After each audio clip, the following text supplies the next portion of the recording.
What up, no? It isn't Tuesday, it's Wednesday, but this is Knockouts and Three Counts. But before we get to tonight's guest, your MLW Featherweight champ, Janai Kai, the Kick Demon, we got to give you a shout out to who's bringing you this great show, and that's our sponsors at Potter's Tree Service. I'm about to show you how Asa and everybody gets down, but if you need wood chipping, lot clearing, tree removal, tree trimming, chipping service, storm damage cleanup, walnut logging, all that stuff, Ace has got you covered. The links are in the description, but let me just show you what the man can do for himself.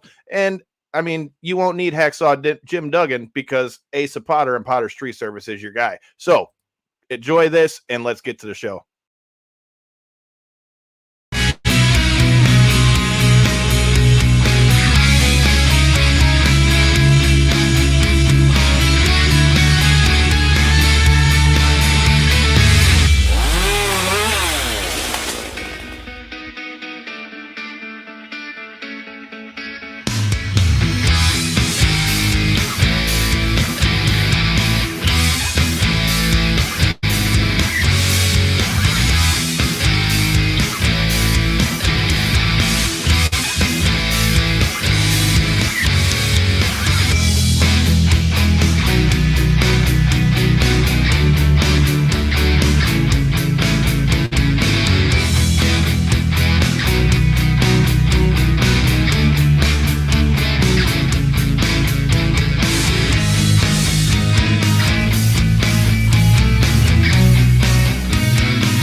This is the Ring of Honor, a.k.a. Shane T, boy, the baddest champion you ever seen, boy. This is Mr. Anderson. This is good old JR Jim Ross, and you are listening. You're listening to Knockouts and Three Counts. Cover!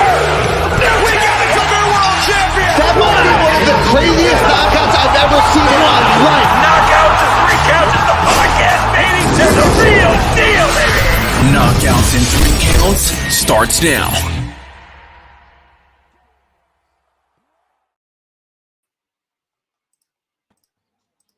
Ooh, what up, though? Who the fuck is in my screen? This is Knockouts and Three Counts. This is a Wednesday, and I guess that must be what's left of J-Bone after the COVID. But hey, we had, like we told you, we got quite the guest. We've got the return. The champ is here. We're doing champ things. We've got your new MLW World Women's Featherweight Champion. Man, that's a mouthful to say. Janai Kai, how you doing? I'm good. How are you guys? Can't complain. Freezing here in Detroit, but other than that, I'm good. Oh, true. I'm feeling a little weird. I see that. Yeah. COVID really got you, huh? I don't know. I've been getting these weird looks all week. It's been crazy. It's been Halloween, but I'm stealing all the kids' candy, so it's been cool. I mean, I ain't mad at you. What'd you call that? That's the dad tax, bro. So I mean, you gotta do what you gotta do. I mean, I saw Lily was up there. Did she go as Alexa Bliss this again, or what'd she go this year? No, this time she was a cat, and that's all right. So she was a cat and made you pull all your hair out, hence what I'm seeing in front of me. Pretty much. Oh, yeah, look at that. This is J-Bone full Halloween form, bro. This is me until a couple minutes from now when I can't. So you're really hurting that we missed Cheapy Creepy that bad. You just had to bring it to the show. Corey, how was Halloween for you and the girls and all that good stuff? It was good as always. I will start it whenever we do a Halloween show. I just got to preference this with, can we please get everybody that sits at home more active in participating in Halloween? Can we get that a thing again, please? Bro, I literally posted about this last night. As somebody with kids, I was just thinking that. Yes. Can we get it a little more active? Like, there was kids out, like the neighborhood was busy and stuff. Shit, there weren't none by the time I got home. but the fact we had to walk like 5 houses or basically play ping pong across the street, and we live in a suburban area where there's plenty of kids out and stuff. you would think a little bit more of the houses would participate. That's all I'll start my Halloween rant with is I wish some of these people sitting at home would be a little bit more participating for the kids like we used to have it when we were younger. But I totally feel that, dude. off that soapbox, honestly, it was a great Halloween. Other than that, we got to walk the neighborhood. The snow was nice because it wasn't rain; it was snow. I could deal with snow. The snow was nice. It's better than being wet. I don't know about all that, but no, it's better than being wet. Trust me. You get wet after it falls on you. Fuck you mean? Yeah, no, it doesn't. It's not the same, and you know what I'm saying. But either way, it was a great Halloween. We brought home a whole pillowcase full of candy for the girls. And how much of that did you eat? Actually, not that much so far. The sweet tooth hasn't been kicking as of yet. I've ate a couple, like I had said before the show. Them pumpkin Reese's are not safe around me, but other than that, they've been lucky so far. Dad hasn't come collecting too much yet on the dad. So J-Bone wants the Almond Joys. Corey wants the Reese's. Janai, how was your Halloween? Did you do anything? Did you wear a costume? And what's your favorite candy? So I spent the time like in downtown DC, really, and I did walk around and I went where like the bar crawling was happening, but I didn't drink much. But I did walk around there, and it was a sight to see, I must say, because there were younger, I wouldn't call them kids because I don't want to sound too old, but they are around the college age and they were dressed up. So I was happy to see that they were still in the Halloween spirit. But yeah, like that was cool to see. But where I live, I mean, it's in an apartment. So I don't really know how trick-or-treating goes down in apartments, but I didn't see any children around. I didn't see any children around. And I usually, when it was summertime, I saw them all the time. But when it's Halloween, I don't see any of them around or dressed up. No one knocked on the door, nothing. So I was like, what's going on here? Because I definitely see like the early 20-year-olds out, dressing up, whatever. I see it on TikTok all the time. I don't know. Maybe they're just dressing up for the TikTok. Who knows? They're not going out. They're just doing it for social media. But yeah, I didn't see any children around my area. Man, maybe they were traveling out of the city center. We'll give them the credit of the doubt there. Corey, there is no credit to be given because thing like you and I lived in the same neighborhood for how many years? All right. Our neighborhood had, when we were kids, bro, we would come home with 2 pillowcases full of that one of the busiest. And I would be out till as long as I could possibly make it. Now, before I say what I'm going to say, let me preface this by saying I understand that there's a lot of weirdos out there, and I understand not wanting your kids to go out trick-or-treating because people don't know how to just leave people the fuck alone and let them trick-or-treat, or they're always doing some weirdo shit. So I understand why you would feel more safer getting your candy from something like a trunk-or-treat and all that stuff. All I'm saying is it's like, man, I feel like all of the traditions that come with being a kid, whether that's talking about Halloween, costumes, everything else, bro, it's like it's all gone. Like I said, when I was a kid, we was out forever. And just so we can clarify, just like Janai, Ruthie was trying to not make Ruthie J, who went for your NWA championship last week, said she was trying to not make me feel old. I'm only 31. All right. That's not that long ago that my ass was out there trick-or-treating. Okay. It's not like I'm 60 out here. Let's clarify that for the world first, but man, let's get these kids some damn candy. But, now that you've went and aligned yourself with Promociones de Dorado, if I can spit it out right, Salina De La Renta and all them, you got all the fat checks from winning the MLW Championship and all that stuff. So if we need candy, we're coming over to Janai's house. But now that we've talked about your Halloween plans, you got to tell me, it's been a minute since you've been on the show. You've knocked a lot of stuff off the bucket list from the last time you were on the show. So shout out to anyone that missed it. Make sure you hit that subscribe button and check that out. But let us know what's new in the world of the Kick Demon. Like I said, last time you were on, you were looking to go to Japan. You did that. You're in MLW now. I see you everywhere else. So catch us up. What's new in the world of the Kick Demon? Yeah, well, it's exactly that. That's what's been just going on. And I am just going with the flow of everything now that I went to Japan 3 times this year. Dope. And yeah, in MLW, like I'm literally going with the flow. I'm like, all right, let's see where this takes me, because I am very satisfied, but not satisfied enough to where, like, now I'm more hungry. I'm ready to go out there more and really showcase myself. After coming back from Japan, I gained so much, and I'm just ready to completely show who I am. And MLW is a perfect spot for me right now, I believe, because, they kind of have that TV type vibe going on, and that's exactly what I need. And I want to continue to show that side of the Kick Demon. I mean, I like going over there and becoming a semi-international star like yourself now. I mean, I'm sure that's got to raise the confidence level a bit, like you say. I'm pretty coming sure back and Japan's doing what you international, guy, because I can't can. walk No, there. I'm saying like to become I'm not saying semi-international in that. I'm saying semi-famous international wrestler now. Well, it's got to add to that level of confidence that you bring to your wrestling game, like you say, rounding that corner in your career. Yeah, because that's exactly where I want to be, was Japan, because I knew that I can resonate with that style in a lot of ways. And so when I was over there, everything just confirmed that I was right. Like, this is where I need to be. Like, I definitely feel like I fit in.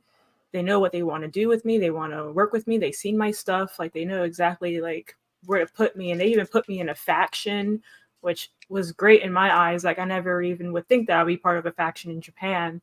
So yeah, I definitely feel good. And then just seeing like the fans, how they react to what I do over there too, is really cool. And just gaining more fans, more like fans internationally. So it feels good. I feel like you mesh We've well talked- over there too, because you got the educated feet, man. Strong style over there. You fit perfect. I was so gonna say, she's even got the shirt on for it. You beat Yeah. me to it. That's where I was You- gonna you go fit next. Yeah, It looks shout like out it's rubbed off to of it. Minoru Suzuki. I got this at his shop over there. So Suzuki is a badass. Suzuki. yeah. dude, I right there. still wouldn't want to fight that guy, but he still has like one of the best entrances in wrestling, period. It doesn't matter if you see it like in indies. It doesn't Facts. matter if you see it in Japan. It doesn't Mhm. matter if you watch it on YouTube, man. And the worst of it is, an entrance is getting over when you got a bunch of people like us three, who are all of us white guys from Michigan who don't know shit about Japanese, but when they say kaze ni nare, I know what the fuck is going on. All right. That's all I'm saying. You already know what it is. Shout out to Suzuki-san, especially after seeing him do that. Was it Bloodsport? Was the first time I think I saw him live, seeing him come out to Bloodsport to do that in Texas for WrestleMania a couple years ago, man. That was Mhm. pretty badass. And now to have seen it here in Detroit, and I can only imagine it's got all the more energy in Japan. So shout out to Minoru Suzuki. Mhm. That spins into what I was gonna actually ask off the last topic. What is it like dealing with that language barrier, though? I'm sure that's got to be a transition in itself, going from trying to essentially fit in, but also translating the whole time, I guess. Yeah. So I mean, the first time when I went was with TJPW, and when I first got there, like some of the girls did speak some English, so it was easy to get by when it came to like wrestling with them. But I did have a lot of time by myself too, so that was a part where I was kind of hesitant on going out, or going to like specific shops, or if I want to go to a restaurant, that's when I was kind of hesitant. But in actuality, like they speak English pretty well in Tokyo. So it was cool. They were understandable for the fact that I was a tourist. Like, they definitely get it. So, and the thing is that a lot of the places, like if you're going out to eat, they have English menus, and it's pretty simple. Like if you want something, if you want to buy something, you just point or whatever and then register. It's just simple things. Yeah. You don't really have to communicate that much. So it was cool in that sense. The one thing for sure where I was kind of seeing that the language barrier was difficult was the second time that I went to Japan, and it was for the company Great. And it was the first match I had. The majority of the girls in this group did not speak English. There's only one who spoke very little. And so There also, like, I didn't really have like a translator or anyone else around to help me, but I just told myself, all right, be calm. This is wrestling. It's a universal language. Just let them plan or talk about whatever they need to talk about, and then they'll come to you and try to describe it to you, and then we'll go from there. So that's basically what I did. It was just all of like me just calming down, be like, all right, I know I can wrestle. I'm not. Yeah, I I'm know not what I'm cons- doing. yeah, I've yeah, done I this know what before. yeah. So let me just really just see what they're talking about, like the movements and everything, and it'll be fine. And then it turned out okay. And the match was really good. It was really fun. I enjoyed it so much. I try to contain myself from like smiling during the match because it was that fun. So there's certain times when I'm like, oh snap, okay, let me actually see what's going on before I start talking or trying to understand like too quickly. Yeah, I was good. I was good for the most part. I It's feel like dope when to. Sorry. oh, sorry, I feel like when you're put in those type of positions in life where you have to kind of fend for yourself, and maybe there is a language barrier or something like that that you have to overcome, it really does help you learn so much about your ability to overcome circumstances like that, and maybe be able to see, you know, circumstances like that in the future and not sweat it so much, I guess you could say. Yeah. Well, for sure. So that is something that we've always heard. Me being a lifelong fan, that's the one thing you always hear about Japan is like wrestling is like a universal language. Like if you know what you're doing and you can pick up the stuff in the middle, you can get over and do what you got to do anywhere. So it's dope to hear that with Japan, because I would figure that would be one of the hardest barriers for you to cross. But another question I have as far as Japan goes, we talked about it briefly with you mentioned that you're doing what you're doing with MLW and getting to do what you were doing in Japan. I know, like we talked about, that you were part of a faction. Tell me about Diamond Ego. Is it Egoist? Is that how you say it? Okay, right. I was right. So tell me about Diamond Egoist. Tell me about you getting to go over to Japan. How did that look? And what are your thoughts on being in that faction over there in Japan? Because you guys looked like you guys were running roughshod. Yeah, so I'll just start from when I went to Japan for the second time, because the first time was with TJPW and then the second time was with Great. And the way that all happened was basically like they both reached out to me at the same time. And I kind of already said yes to TJPW because the first time they reached out to me was October of last year. And they originally wanted me to be there for January dates. But a lot went on with like the work visa and all of that. So I couldn't go the first time that they wanted me. And so the second time they asked for February, and then around the same time, Great reached out to me for like March dates. So I was like, no, I already said yes to TJPW, whatever. If the offer is still open, I can reach back out to you, whatever. And they said, yeah, that's fine. Just let us know. And so, I went ahead in the TJPW first. And then after Mania this year, when I did the TJPW show that they had in LA, I asked the person that's been helping me out with getting booked there if it was okay to go over to Great. And he said, yeah, that's a good opportunity. Go for it. So I was like, okay, cool. Because when it comes to like cross promoting and all that in Japan, it's very like shaky. Like they are very strict about it in certain companies. So I wanted to make sure I didn't cross any boundaries or anything like that. So I want to make sure I asked and get the okay. So I got the okay, and I reached out to Great again, and they said, okay, yeah, we'll let you know what dates that we have open that we might like for you. And so they sent me the dates, and the first date was just for literally a few days I was going to be there. So go to Japan for a few days for one match. That's it. And then the second time I go there for them, it's going to be for 2 months. So the first time I went over there is when I had that match that I just told you guys about, where it was like the language barrier and everything. That went really well. And then I guess they liked the way that me and the girls that I tagged with, I guess they liked our vibe and how we worked together, how we looked overall. So they decided to make a faction out of us. So the second time that I went over to work for them, that that was basically the introduction of our unit. So Diamond Egoist is me, Michiko, Aoi, and Risa Sarah. And so we debuted at Ryogoku Stadium, the sumo hall. And yeah, that's how it basically started. And I definitely like our vibe for sure. Like the way that we did our entrance and everything too was it's a big deal. It looked like a big deal because they had us walk from the top of the stairs down to the ring. And I was holding our flag, and two of the girls had like this spray thing, it was like a fire extinguisher type thing. Like we were making it a big deal.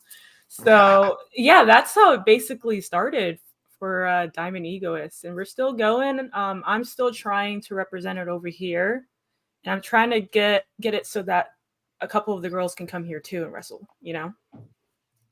I like it. I mean, you talked about wanting to go to Japan. We've talked about getting with Diamond Egoist.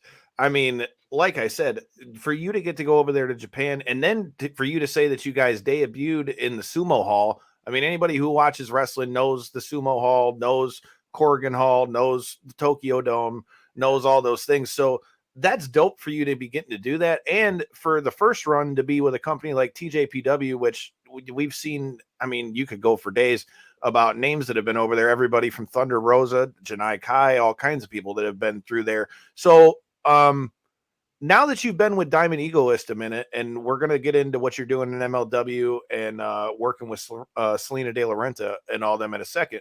But what was it that attracted you to Diamond Egoist? What is it that made you say, okay, I would rather be with part of a group versus just being on your own going into Japan? So when they first told me about it, was when I came back to work for them, and I kind of sensed that they were going to do something like that, because I don't know what it was, but I think it was just a feeling like, yeah, we kind of work together really well, and we kind of look pretty cool. Like it would be cool if they continue the storyline and like have us, be that unit. And so I didn't really question it, of course, because like if you're part of a unit in Japan, that's a huge deal. That's big. So That's a big thing. yeah, and it kind of solidifies you as an actual star there too. Like you're part of something. You're not Part of just that going group. over there really quick and then they forget about you type thing, like really quick type thing.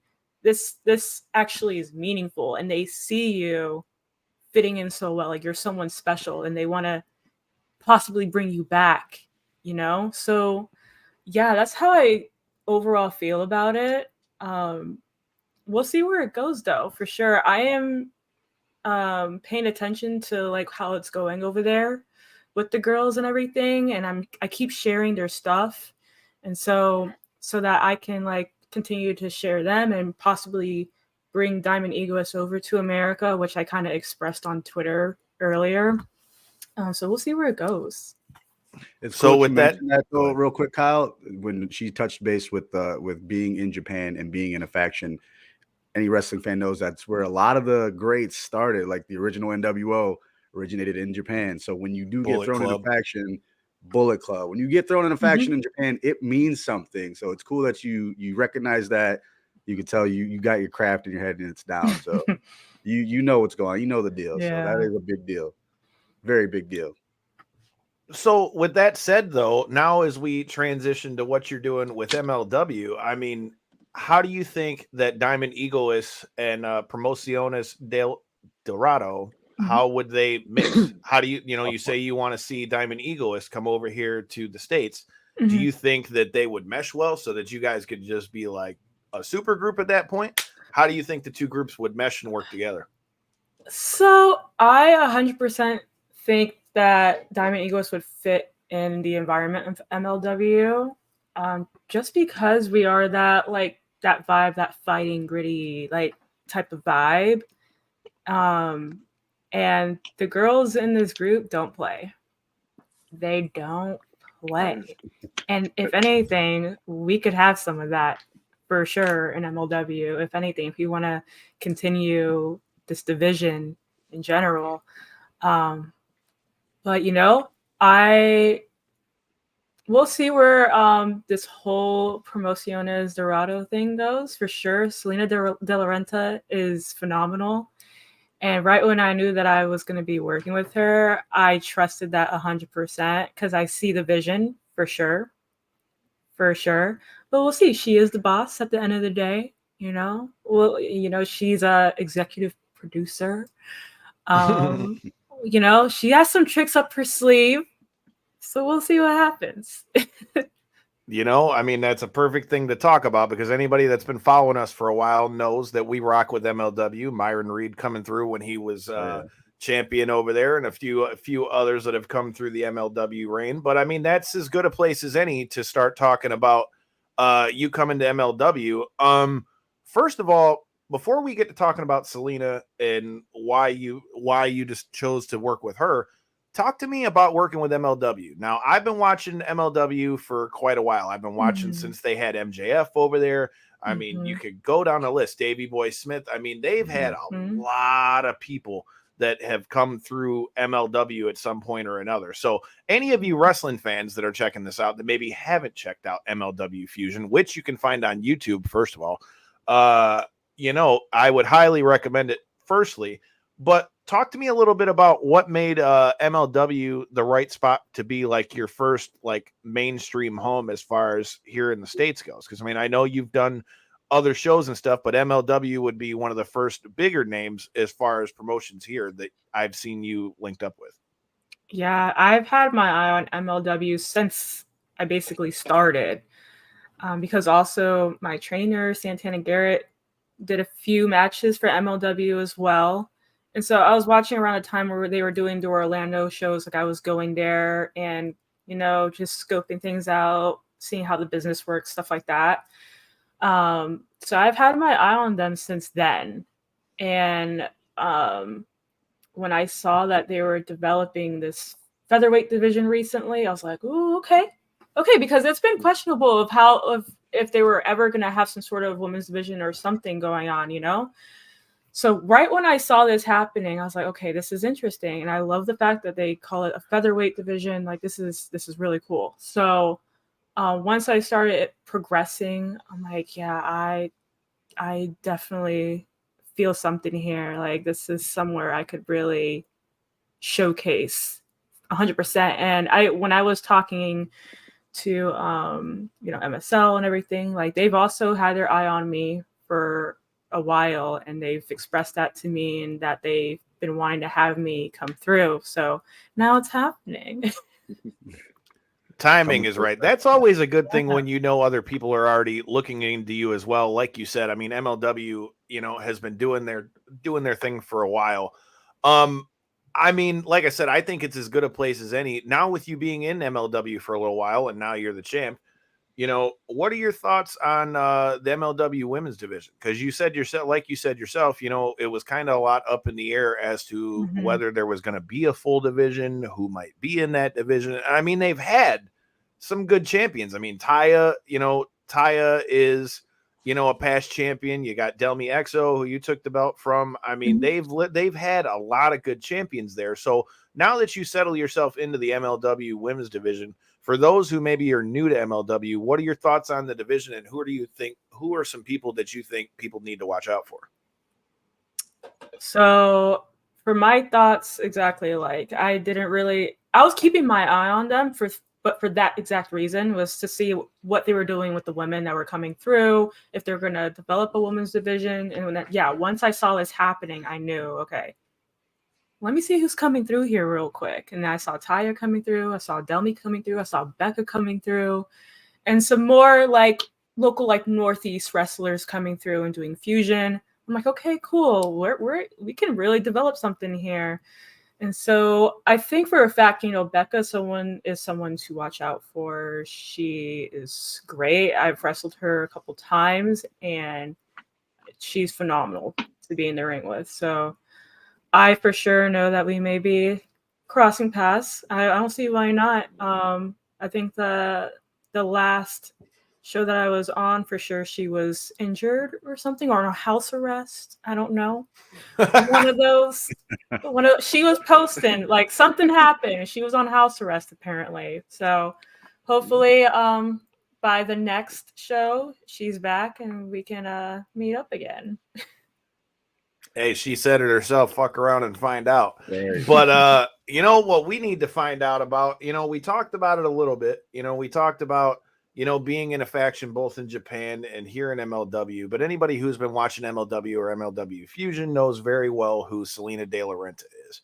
She has been very, very integral in MLW for a long time, whether that be with Mil Mascaris that was over there. You've literally seen her have her run. And then when they did the MLW Azteca, she was really involved with that as well. So with somebody like that, who in Salina, who at any given time, can change up how she's looking on things and do what's in her own best interest.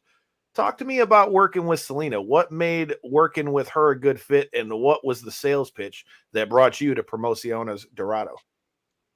Yeah, I've been keeping an eye on her work as well. Again, like I've been keeping an eye on MLW as a whole, but definitely what she's been doing, because she's played such a very big part.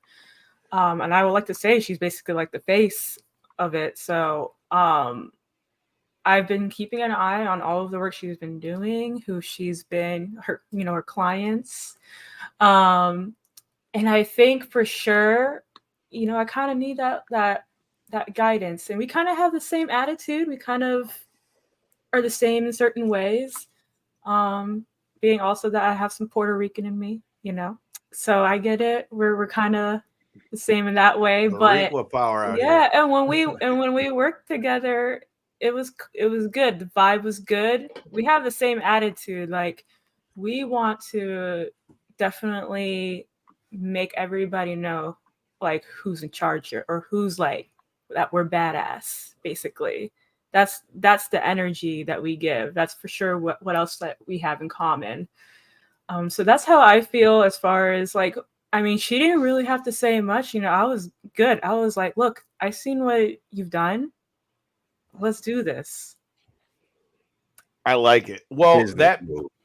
Powerful. And I mean, that brings up a good enough question in and of itself. Not only are you working with her, if I'm not mistaken, you're also her first female client. So what are your thoughts on being not only the first female client for Salina De La Renta, but being her first client, and you're immediately got the strap?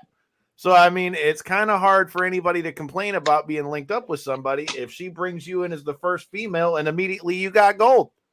Yep. Yeah, there you go. Right there. And I of course, I'm coming in ready to take over as well. So again, that teamwork, of course it's going to work out. So it's no surprise what the result was. And we're going to continue to do that. So we'll see with these next few defenses that I have. I don't know who my opponent is yet for the next show. So, but either or, from what you've seen, that's nothing. I have a lot more. And then with Salina, by my side, guiding me, and all of that. Oh, I can imagine what anyone is in store for. I feel sorry for anybody who's coming against y'all. I'm not trying to catch these hands or these feet, because we know that hands or these feet or these knees or this elbow or any of that stuff. I'm just trying to be staying out of Janai Kai and Salina's way. Well, that we've talked about that, you coming into MLW and being in there such a short time, for you to come in and win the championship like that right off the bat. Can you talk to me a little bit about when you won the championship from Del Miexo, and let me know, what that being said, what did it mean to you to get your first major title? Yeah, so this means very much a lot to me, because I did just come back from Japan, and I was having this moment where I was like, all right, I just had my tour in Japan. They really loved who I was. They knew what they wanted to do with me, how they want to work with me. But okay, who wants to do that with me over here in America? Who wants to work with me? Who wants to actually do something with Janai Kai, the Kick Demon? Because I don't have too many people really hitting me up, to be honest. But that, as a wrestler, you still kind of have that question in your head, like, all right, who actually wants to work with me? Who wants to help me progress? Who sees something in me and wants it to actually shine, you know? So that was what was going through my head overall. And yeah, like that's just basically the answer to that question. I just, that's the only thing that has been crossing my mind. I like it. I mean, like I said, with you being in there so short, there's so much you can do, not only in MLW, but going back over to Japan and then the crossover alleys that opens in and of itself. I mean, you're only getting more experiences we're going down the way. With you wrestling both over in Japan and here in the States, I mean, we know you well enough from the last time we had you on the show. And now that you've gotten another belt under your waist, tell me about, with that said, how much wrestling are you watching when you're not wrestling? Because I know when you're the champ, you gotta be on top of things and knowing who's coming and who could be the next challenger and all that kind of stuff. So, I mean, I feel like in a lot of places, we just talked with Ruthie J, who was going for the NWA championship last week. You know, we talked a little bit about some of that stuff with AEW as well. What are your thoughts? What are your thoughts with all that as we go into 2024? Because now you not only have a championship here, you could go back over to Japan and get some belts with Diamond Egoist. I mean, you could have the trios type stuff, and you said you want them to come over here to the States. I mean, with that said, you've set the bar pretty high for yourself in MLW. Now that you're on such a roll, what are your goals as you roll into 2024? So my goals running into 2024. So I just want to, continue as a champion. Like in the past, I just never won championships like that. I think I've won 2 other ones or something like that. But to me, it's kind of like, first of all, I do watch a lot of wrestling, to answer that other question that you asked. I do watch a lot of wrestling. I try to keep up with like even other promotions, see what's going on. If I am going into a promotion or anything, I make sure to see what the product is all about, what the storylines are, like what's going on. And I try to study myself like throughout the week before I have weekends where I have a couple shows. I definitely study, maybe even come up with like new ideas last minute. So rolling into 2024 is just blowing up even more. I do want to go back to Japan, of course. Like the thing with me is just making a name there. And I feel like another thing that would help is if I win a championship over there, no matter what championship it is over there. But that's like the next thing, the next goal for me if I'm going back to Japan. But it's like, again, to showcase who I really am, how hard I can go. Going back to the whole like just not knowing where I'm at right now in my journey, which is cool. I'll keep doing what I'm doing. I'll keep studying. I'll keep, trying to progress with my skills. And then whoever wants to work with me and whoever wants to do whatever, cool, let's do this. Let's make some money. Let's really show that different style, because I still feel like I have a different type of movement in the ring. Just You do. different overall look. Like I still feel like that's something. And, of course, like I am grateful, MLW is there to, help showcase that and introduce me to people, like just right off the bat with, the video packages that they made of me. Like, it's like something that I'm like, this is like what I've been kind of wanting. So it's just a matter of me thinking, all right, what are my goals? What are the steps to get to those goals, the proper steps that I feel like I need to do? And I'll go ahead and do that. And so far, I've been pretty correct with like those gut feelings and everything that I need to do. And so I'm going to continue to do that. You know the old saying, follow that gut. By the way, I was watching it. I got it on over here just so you know. It's fucking badass. Pretty badass.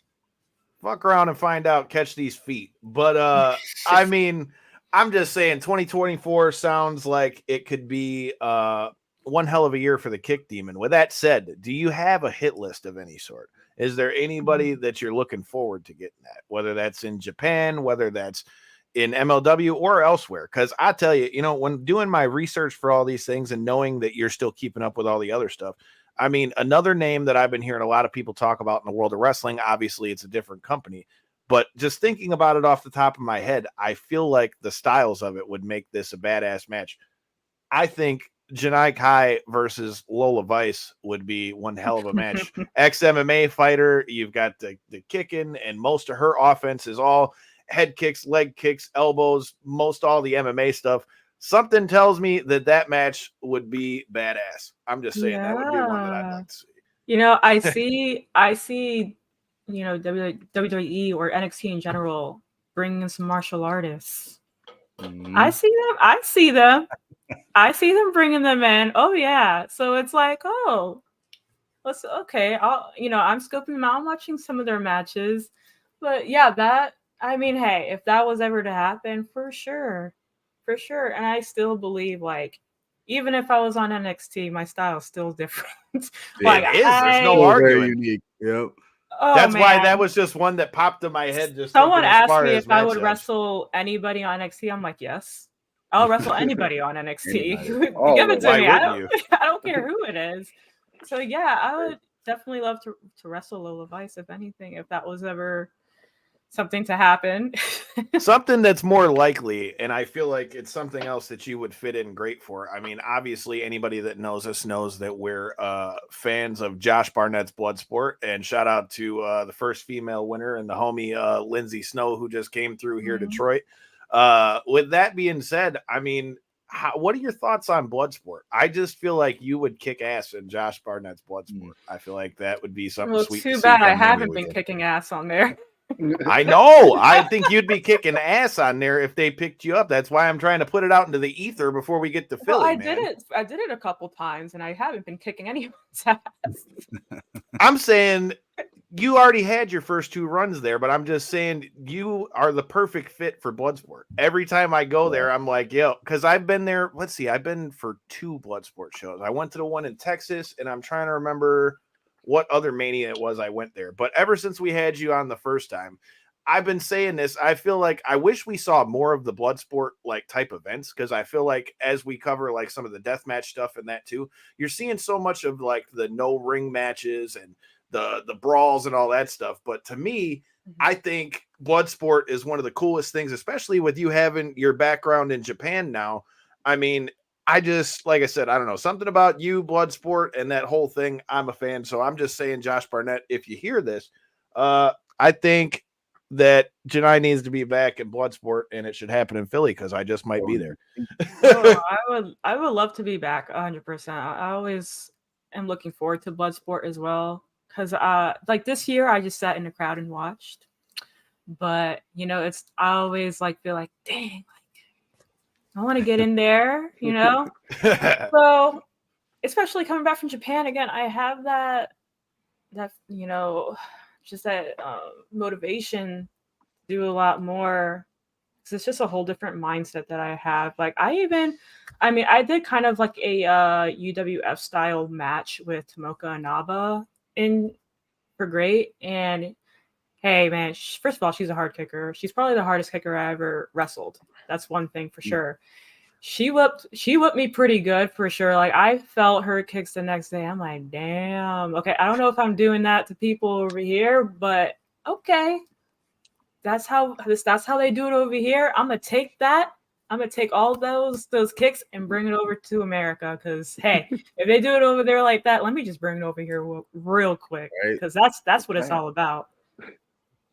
Hey, man, a knockout is a knockout. Doesn't matter if it comes from a foot, a knee, an elbow. If they can't get up no more, they can't fight. So it's all good. It doesn't matter whether it's coming from a foot, a knee, a kick, your shin, your elbow. Maybe not a headbutt, but if you do it without the ref seeing, you're all right there. It's all good. Even from yourself, you can knock yourself out. I mean, let's not talk about it. You're talking to somebody whose dumbass walked over the foul line and split my chin as a kid with a bowling ball. So yeah, you can knock yourself out. I found out that day, I fucked around and found out that there's a foul line for a reason. But the slick floor took you out, huh? you know, I mean, I've had a couple of those, whether it's that or the fact that I decided our first day of freshman year, Corey, to split my nose after I'd already accepted a boxing fight. And then the first time I got punched after that. Kyle can make anything. Kyle can make just about anything violent. Bowling, mosh pit. We've seen him in the mosh pit a few times. Wait a minute. I held my own there, first of all, because I slipped and that guy hit me and I almost blew out my knee and then still got out. And then I backdropped his ass. I backdropped his ass and looking like Orange Cassidy, had the whole deal on, and I didn't spill my drink. So fuck you. I can't take this guy anywhere, I swear. That's great. Was I standing or was he? That's the only question I got. You're not. Listen, man, you're not wrong. I'm just saying. Look, don't beat me up, okay? I don't want to. I don't need no violence. I wasn't trying to beat anybody up. I was just trying to vibe like Orange Cassidy, but homie had to knock me on my ass real quick, so I had to, I had to show him what time it is. You know, you had to find out. You know, we didn't get to check out Cheapy Creepy this year. Yeah, that looked, and I heard we didn't miss out this time, but we definitely got to make. We definitely got to make another appearance to Cheapy Creepy real soon. Halloween ended to me real quick today. Literally while we were on the show, it was just over out of nowhere. Mask off. Yeah, Halloween's it's over. crazy how the Rona will do that to you. I mean, I'm just Make saying. You feel super old. I mean, I feel old with or without Rona, but that's a story with a different time. But before we get out of here, the last time you came on the show, you said you had a lot more funny answers for this next question. So I feel like in your travels to Japan and now what you're doing in MLW, I feel like this is going to garner a great answer and is a good way to end the show. So with that said, the last time you came on, we talked to you about our locker room etiquette picks. And again, for those of you guys who are new here, that is not us trying to go and peel the curtain back and ask a bunch of shit that we don't need to be asking. This pertains to people's pet peeves, whether it's things that either piss you off in a locker room, advice that you'd have with people. Let me run down some of said lists so you guys can know some of these things. We've had wash your balls, keep your baby mama out the locker room. Silas Young talking about always shut up and listen. Ninja Mac always talking about being in the same ring. Josh Briggs from NXT, bring your own wrist tape, bring your own squirt bottle. Wash your gear. I mean, you can literally go down the list. So in your travels to Japan and what you're doing in MLW, the last time we talked to you, you said that you would have a lot more answers for this one if you knew that's where we were going. So in your travels to Japan and MLW, do you have anything that you would add to said list? I feel like there's always something little with me. That's just like a pet peeve. I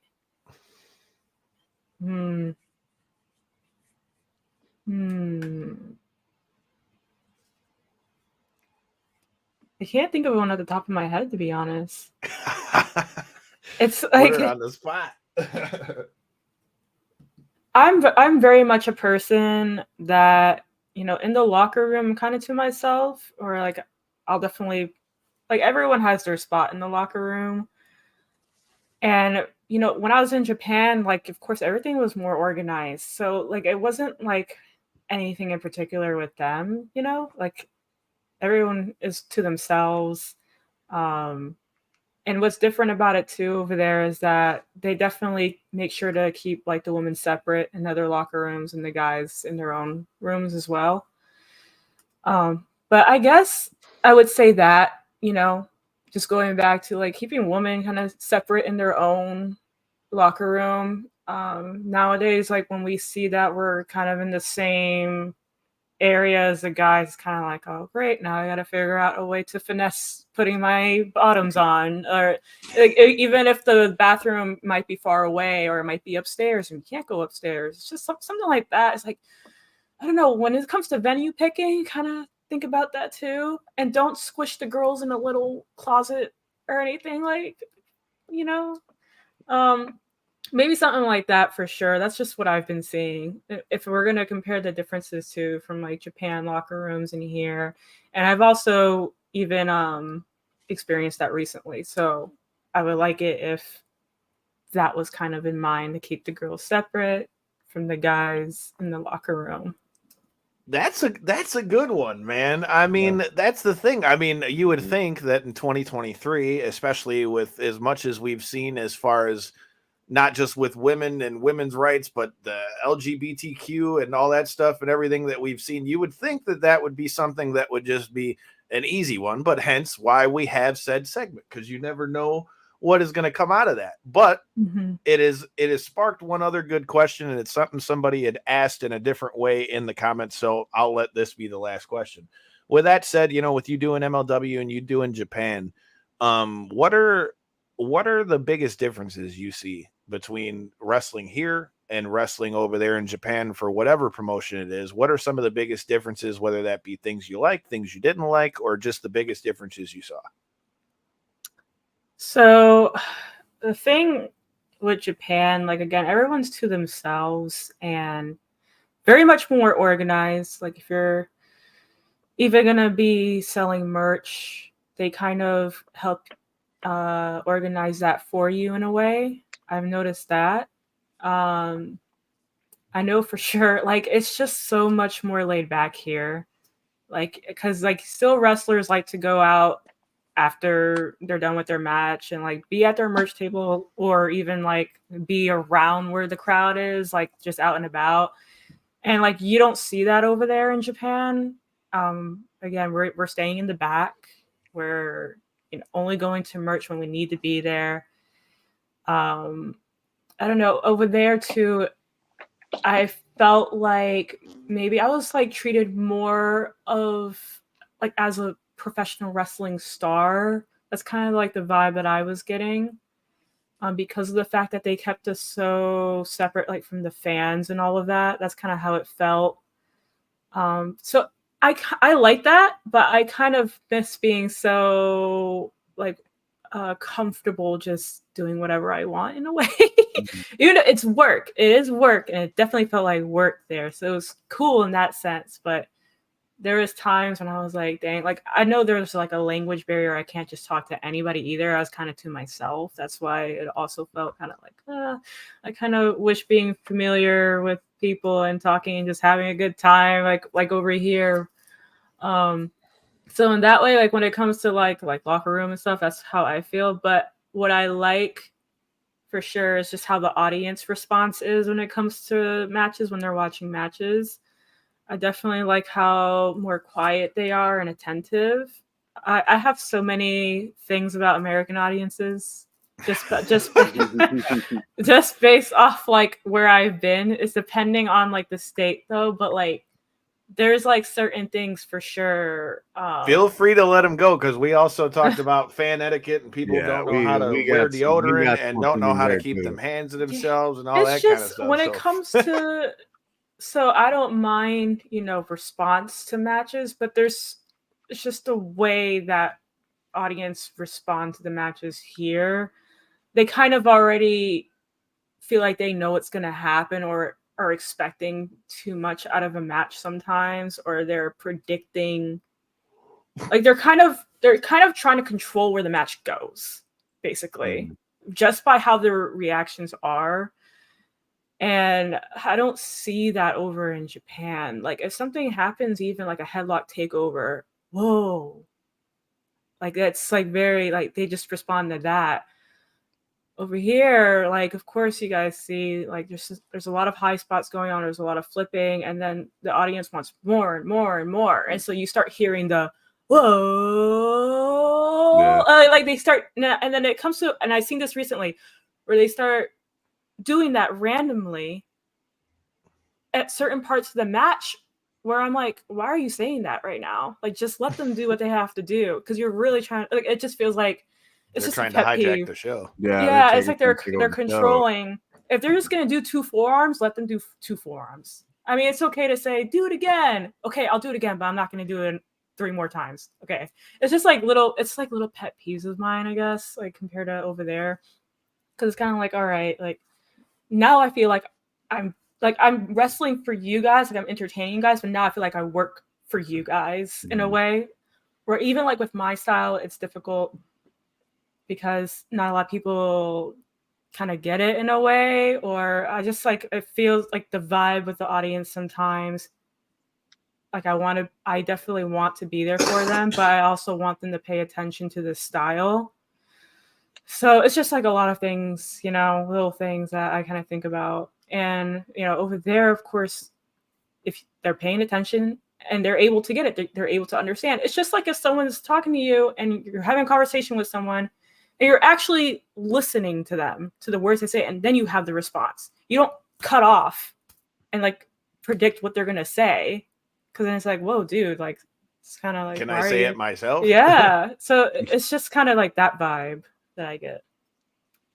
I could totally get that. But I do love noise. I love reactions. I love when the audience is there and awake the whole show.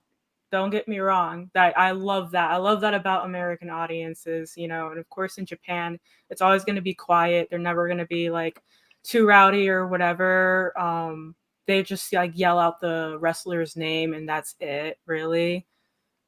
So yeah, I do love over here for the fact that they're always just going to be alive the whole show, and they show that appreciation in that way. So in other words, just don't be a jerk off and try to hijack a show. I mean, it's not that hard to deal. I mean, that's what I surmised out of that. Don't be a dickhead and let them do what they want to do. I mean, she comes out there and starts kicking motherfuckers in the front row. I mean, if you fuck around and find out and catch a foot, I mean that you fucked up and found out. Anytime they start doing that little build up wall thing, just go out there and kick them. I'm like, as soon as they get to the right height now? of the crescendo, knockout. Yeah. Find out. Just start calling it the Janai Kai Kick Demon Knockout game. You get man. Mind your business. But hey, man, we have kept you for quite a while. So before we let you get out of here, anything that you want to promote, anything that you got coming up, social media is where people can find you, all that good stuff. Floor is yours. Yeah, so I do have a pre-booked November. Like every weekend, I'm doing something. Like this weekend, I'm going to Utah for the first time for STF Pro Wrestling. And then, of course, I have one show. They haven't announced me yet. It's coming up soon. But I have one show in New Jersey. I don't know if anyone can figure it out on the 12th. So that's what's coming up the weekend after. And then I have, of course, MLW. And then I'm going to WrestleCade. It's like Thanksgiving weekend. Yeah, I'll be there. We just saw a few of our other guests, Thursday's guests, actually. Carrie Morton and Alex Taylor from NWA will be there as well. So if you guys are going to WrestleCade, make sure you check out Janai Kai. And we talked about goals and all those things. Well, we got a goal for 2024. Before we get out of 2023, we're less than 60 subscribers away from being at 1,000 subscribers on YouTube. So if y'all are watching that, make sure you hit the subscribe button and hit the little bell so that you don't miss any of this stuff, so that I don't have so many of you guys coming up to me, whether that's at a Saliva concert or a fight or any of the rest of them. Damn, I didn't even know. Well, if you hit the subscribe button, then you would know who's been coming on the show. So if you guys are new here, make sure you do that. Help us hit these goals. Make sure you check out Janai Kai, get her stuff, make her some monies. Check out MLW, MLW Fusion, all that good stuff. Shout out to Court Bauer. And before we get out of here, make sure you're back here tomorrow, 9 p.m. We've got the return of our guy, Mondo El Toro Gutierrez, before he steps back into the cage, fresh off the Ultimate Fighter, being on Team McGregor with Conor McGregor. We'll ask him how much of a pain in the ass he is to cut his hair and see what he's going to do come this fight with Fury FC going down on UFC Fight Pass. So, like I said, make sure you hit that subscribe button, like button, share button. Make sure you're following Janai Kai. And in the immediate meantime and in between time, hit that button. Peace.